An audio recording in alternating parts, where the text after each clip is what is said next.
दिवस 26 जानेवारी रोजी साजरा केला जातो. 26 जानेवारी 1949 रोजी भारतात संविधान लागू झाले. डॉक्टर बाबासाहेब आंबेडकरांना संविधानाचे जनक मानले जाते. या दिवशी देशभरात विविध राज्यांचे सांस्कृतिक कार्यक्रम आयोजित केले जातात. राजधानी दिल्लीतील राजपथावर विविध राज्यांचे सांस्कृतिक कार्यक्रम होतात. भव्य परेड आयोजित केले जातात. त्या परेडमध्ये भारतीय सैन्य, पोलीस, शाळेतील विद्यार्थी इत्यादी सहभागी होतात. या दिवशी देशभरात विविध कार्यक्रम आयोजित केले जातात.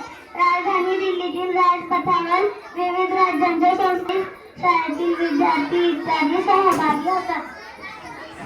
मन गाणं तिरंगा फडकवतात. शहीद जवानांना श्रद्धांजली अर्पण केली जाते.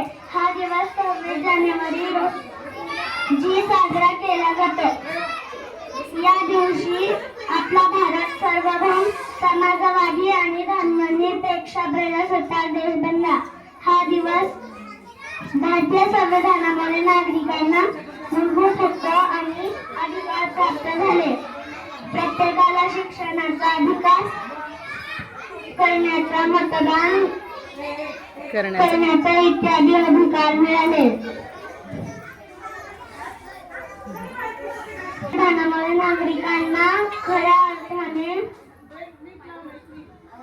लोकशाही नांदू लागली. हा दिवस आपल्यासाठी स्वातंत्र्यासाठी लढलेल्या शूरवीरांची आठवण करून देतो. चलो चले उस राह पर जहाँ वतन की शान है, तिरंगा लहराया आसमां में हमारी शान है. वीरों का बलिदान यहाँ माटी की पहचान है. वीरों का बलिदान यहाँ माटी की पहचान है. Thanks a lot.